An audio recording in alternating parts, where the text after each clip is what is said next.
지금 반도체 시장 정말 이상한 일이 벌어지고 있습니다. 한쪽에서는 막 사상 최고의 실적이라며 축포를 터뜨리고 있는데 바로 그 옆에선 곧 큰일 날 거라며 비상벨이 시끄럽게 울리고 있거든요. 이 기묘하고도 혼란스러운 상황, 오늘 한번 제대로 파헤쳐 보겠습니다. 자, 이 모순의 한가운데로 바로 들어가 보죠. 모든 이야기의 시작은 바로 역사적인 실적을 발표한 SK하이닉스입니다. 보이세요? 이 숫자 72%. 이게 뭐냐면요. SK하이닉스의 1분기 영업이익률이에요. 와, 솔직히 제조업에서, 아니 어떤 산업에서도 이건 거의 말이 안 되는 꿈의 숫자라고 불릴만 하죠. 생각해 보세요. 100원짜리를 팔아서 72원을 남기는 거예요. 이게 얼마나 어마어마한 건지 느낌이 확 오시죠? 그런데 말이죠. 이 엄청난 실적을 낸 바로 그 회사의 회장이 이런 말을 했습니다. 이거 자칫 잘못하면 145조 원짜리 손실이 될 수도 있다. 최고의 순간의 최악을 경고하는 이 기묘한 상황, 지금부터 하나씩 뜯어보겠습니다. 먼저 긍정적인 쪽 이야기부터 들어볼게요. 이번 사이클은 과거와는 완전히 다르다. 이 호황은 계속될 수밖에 없다고 믿는 이른바 강세론자들의 주장입니다. 이 실적표 좀 보세요. 그냥 미쳤다는 말밖에 안 나옵니다. 분기 매출이 처음으로 50조를 넘었고요. 영업이익은 무려 400% 넘게 뛰었어요. 뭐 때문이겠어요? 바로 디램이랑 낸드 가격이 그야말로 폭등했기 때문이죠. 추태원 회장이 이걸 아주 재밌게 비유했더라고요. 지금 전 세계가 AI라는 인생 피자를 먹겠다고 줄을 쫙 서 있는데 피자를 굽는 화덕, 그러니까 반도체 공장이 너무 부족하다는 거예요. 근데 문제는 이 화덕 하나 새로 만드는데 4, 5년이 걸린다는 거죠. 이건 그냥 잠깐 유행하는 게 아니라 공급이 수요를 도저히 못 따라가는 구조적인 문제라는 겁니다. 게다가 AI가 진화하고 있습니다. 그냥 우리가 뭘 물어보면 대답하는 챗봇 수준이 아니에요. 이제는 알아서 이메일도 써주고 스케줄 관리도 해주는 진짜 개인 비서 같은 에이전틱 AI 시대가 오고 있거든요. 이렇게 되려면 AI가 기억해야 할 정보량이 지금과는 비교도 안 될 정도로 늘어나야 하고, 그 말은 곧 메모리 수요도 폭발적으로 증가할 수밖에 없다는 뜻입니다. 바로 여기서 시장의 판이 바뀌고 있는 겁니다. 이제 구글이나 마이크로소프트 같은 빅테크 기업들한테 메모리는 아끼면 좋은 비용이 아니라 없으면 죽는 생존의 문제가 된 거예요. 메모리가 없으면 AI 서비스를 아예 못하니까요. 그래서 예전처럼 가격 쌀 때 사고 비쌀 때 안 사는 게 아니라 안정적으로 공급받으려고 장기 계약을 맺게 되는 거죠. 이건 과거 반도체 시장의 가장 큰 골칫거리였던 가격 변동성을 확 줄여주는 아주 중요한 변화입니다. 자, 이제 정말 이번엔 다르구나 하고 마음이 좀 놓이시나요? 그렇다면 이제 이 모든 걸 한순간에 뒤집어 버릴 수 있는 아주 강력한 반론, 약세론을 들어볼 시간입니다. 약세론자들의 주장은요, 훨씬 더 도발적이에요. 한마디로 이거 다 쇼다라는 겁니다. 지금 공급이 부족한 게 아니라 사실은 넘쳐나는데 한국 회사들이 일부러 생산량을 줄여서, 그러니까 밸브를 잠궈서 가격을 억지로 끌어올린 거라는 거죠. 이 엄청난 이익이 다 만들어진 착시에 불과하다. 바로 이겁니다.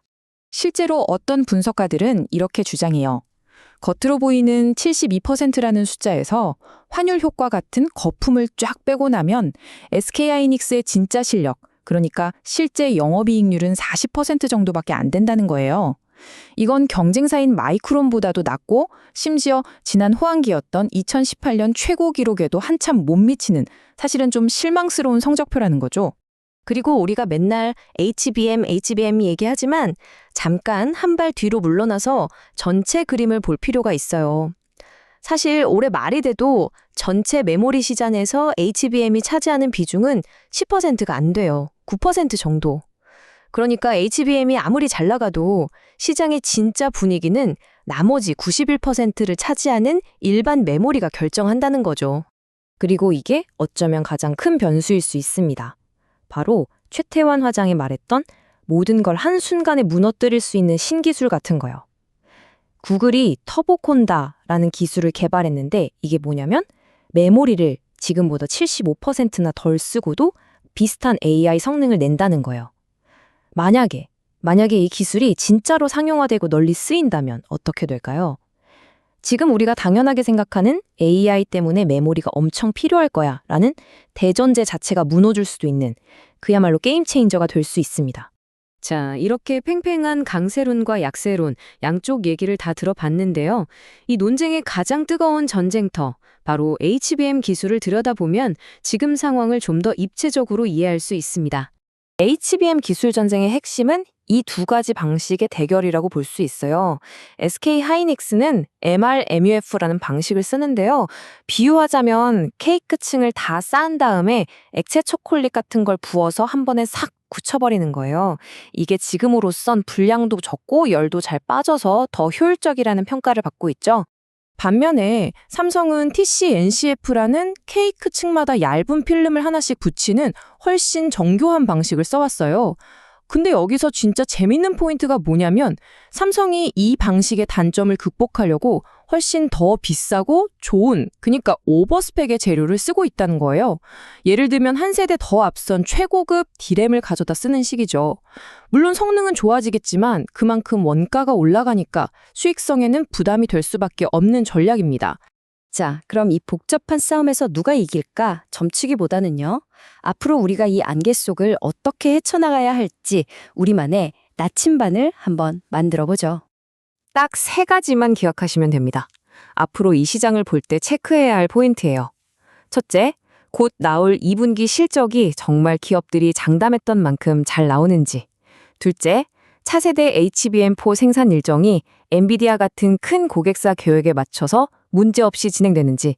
그리고 마지막으로 매달 발표되는 메모리 가격 지수가 계속 오름세를 유지하는지. 이 3가지가 앞으로 슈퍼사이클이 계속될지 멈출지를 알려주는 가장 중요한 신호등이 될 겁니다. 그리고 이런 내부적인 요인 말고도 우리가 통제할 수 없는 외부 변수도 항상 생각해야 합니다.